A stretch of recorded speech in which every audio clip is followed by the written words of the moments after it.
This small business owner went from the brink of collapse to record profits in just a single year by concentrating on one number, and I want to show you how he did it so you can try too.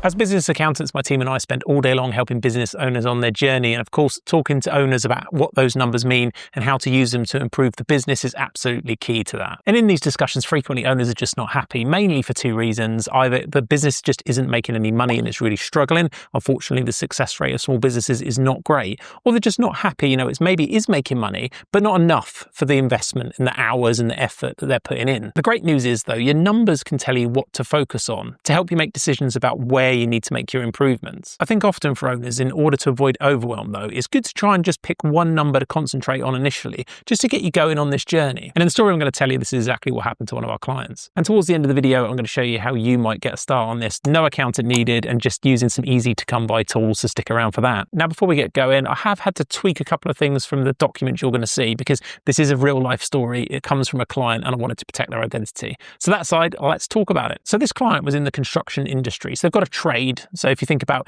plumbers and builders and those kind of trades, it was one of these. And they had a turnover of almost £1 million.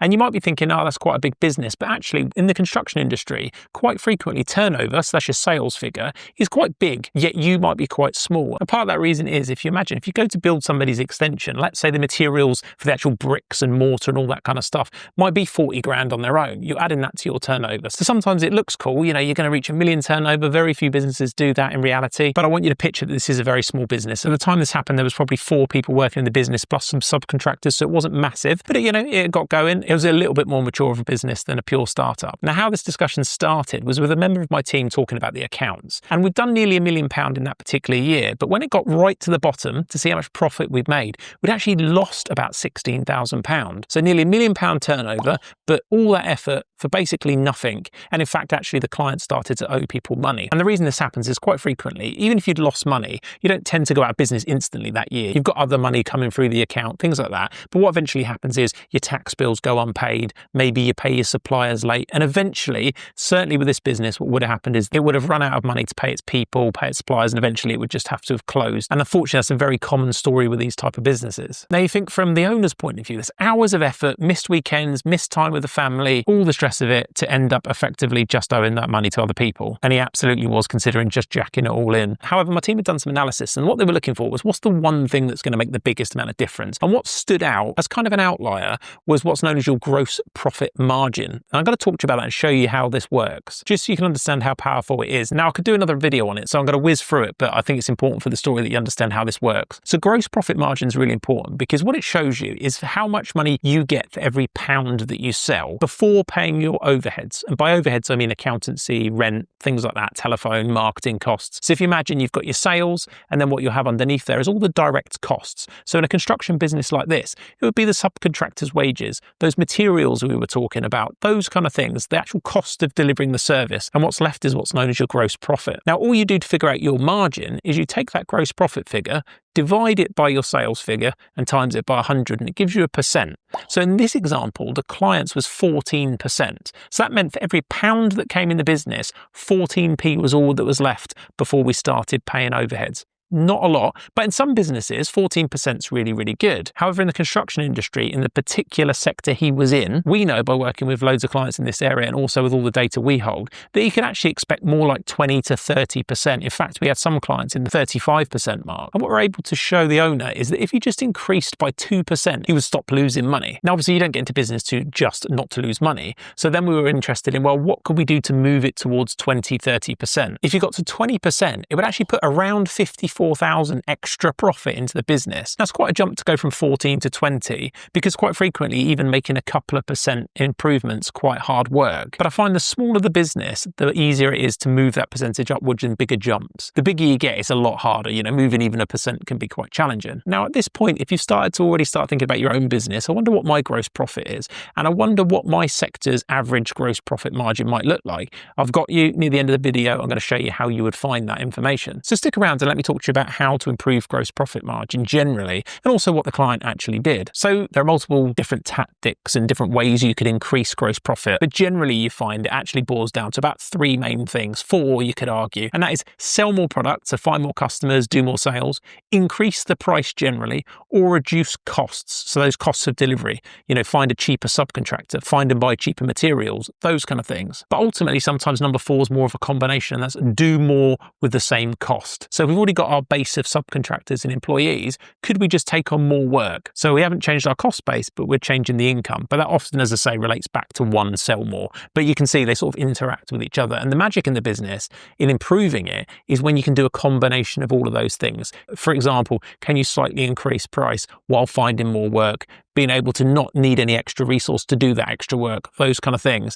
And actually making small improvements in all the different areas can have a massive compound effect. So in this particular client's case, what he actually did was he came away from the meeting with a newfound confidence. I think quite frequently, if you know somebody's told you that there is a better way of doing it and it's actually a thing, someone else has seen it happen, it's not just a magical take, this is data-backed figures, then you go out with a newfound enthusiasm to make a dent in this. So what he did was he walked straight back in the door and talked to his guy that did all the pricing. And he said, look, we're now not going to do any job for less than X, because what's the worst that can happen? They're going to go out of business if they carry on. So let's just try it. As you can imagine, the internal sales colleague told him all the reasons why he couldn't possibly sell at those prices. No one would want to work with him. They'd lose business and all the rest of it. But generally, in my 18 odd years of watching owners do this, you hear that all the time. But actually, I've never seen a case so far where when it's done properly, communicated well, and the price isn't crazy, it hasn't worked out well for somebody. So that was the first thing he did. Then what they did is, I think they went on a freelancer's website to do this actually, but they got somebody to build them a spreadsheet that could help them track each individual job's costs better.